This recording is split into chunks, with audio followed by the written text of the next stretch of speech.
Well, one thing that I think is constant amongst all human beings is longing. It seems like we always want something. We long for a solution to our problems. We long for another cookie when we walk by the kitchen. Anyone? Yeah, there's a lot of that right now. We long for better health. We long to be seen for all of who we are, and we long to be loved. Sometimes we long for a weekend, or we long for a vacation. We long for our kids to do well. We long for an end to poverty and violence. Seriously, can you think of a single day in your life when you didn't long for something? Longing is part of what it means to be human. In fact, longing is such a part of human nature that I'm a little surprised that the internet isn't full of articles, self-help articles, trying to help us with our longing. Maybe there's where I'll become rich, right? I'll write those or have ChatGPT do it for me. What I would suggest, though, is that the longing that we all feel actually serves a deep purpose. I believe that the longing we all feel is connected to something deeper than all of it. You know, this is, of course, Christmas Eve, and it's also the end in the church year to the season of Advent. And the season of Advent is a season of longing. It's a season of waiting, and it's a season of dwelling for a minute in the almost but not yet. So, for instance, the Advent wreath, we light one of those candles each week. And as I'm so fond of pointing out, on the first week of Advent, we only light one candle, and it looks just downright silly. It looks downright silly to have all those candles and only light one of them. And then, one excruciatingly long week at a time, we light the rest of the candles all the way around the circle so that we can get in touch with our longing, so that we can get in touch with that process of waiting until finally on Christmas Eve we light the Christ candle. Kids have the best view of this, I think, because they look underneath that Christmas tree with a sense of longing that's different too, right? Also sometimes towards the cookies, but we won't get into that part, at least not tonight. Longing is part of who we are, and it's connected to something deeper.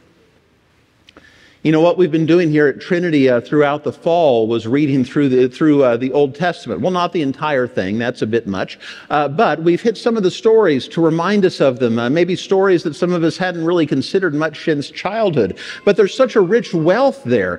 And if you think about it, all of those stories are really stories about longing. You know, that idea of longing really came to a head during the time right before the New Testament. There was a time of great turmoil, of division in society. There were wars, very, very bad wars. And in the midst of it, they had such a sense that they couldn't do it alone, that they could not do life, society, any of this on their own, that something more was needed. And that's when they began to long for a Messiah.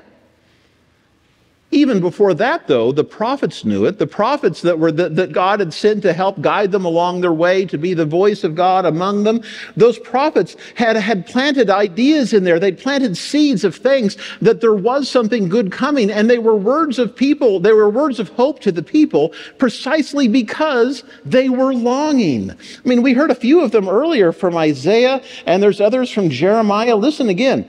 This is one from Jeremiah. "The time is coming, declares the Lord, when I will fulfill my gracious promise with the people of Israel and Judah. In those days and at that time, I will raise up a righteous branch from David's line," like his family tree, right? He'll raise someone up who will do what is just and right in the land.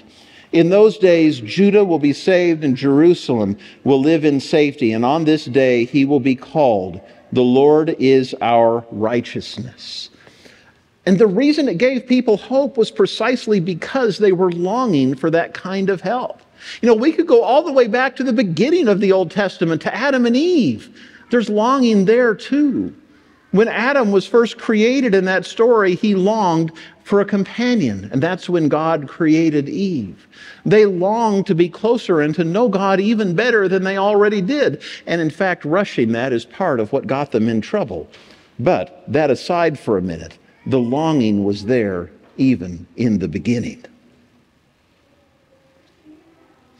But you know what? There's another way to think of all those stories too. There's another way to consider the stories of the Bible too, because it wasn't just the people who were longing. You know, that same story of Adam and Eve that tells us so much about who we are and who we were made to be also features God chasing after them. It shows God longing for them, longing for relationship with them. And when they kind of ruined it, like we all do sometimes, it was God's heart who was broken, God who continued to long for them. When the flood happened, the story of Noah's Ark and all the animals 2 by 2, right? Really, that's a story of humans almost blowing it and God trying desperately to find a way to save them because God longed to be with them.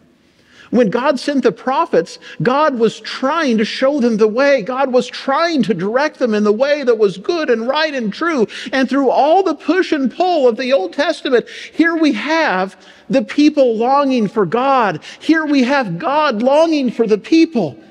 And then, finally, on a night in Bethlehem, in the manger, under a star, our longing to be with God and God's longing to be with us meet.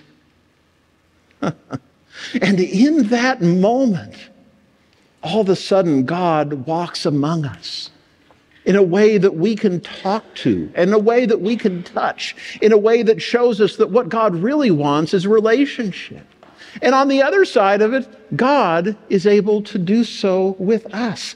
It's on Christmas that the answer to our longing and God's is found.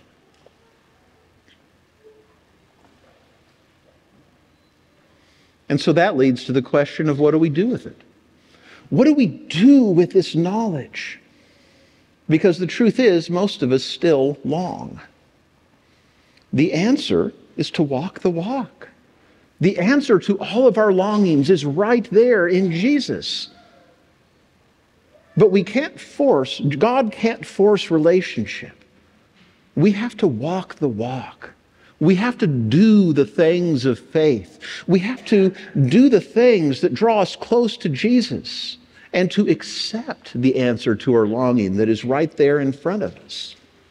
Now, sometimes that means practicing the faith in the church as part of a community. That's a big part of what it means to walk with Jesus because usually God speaks through other people.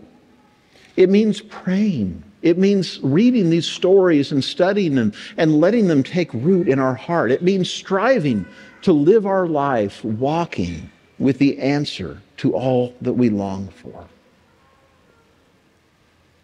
And so my prayer for you is that you would let the longing of your heart and the longing of God's heart find its rest tonight in you this Christmas.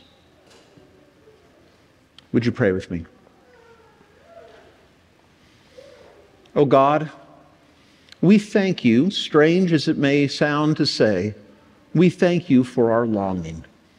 We thank you for that which is missing from our lives because it points us towards what is good and true. Oh God, help us to do the things that draw us to you. Help us to do the things that let you into our life, you who are longing for us. And help us this Christmas to realize that the answer is right there before us and always has been. May we find you in Jesus tonight. Amen.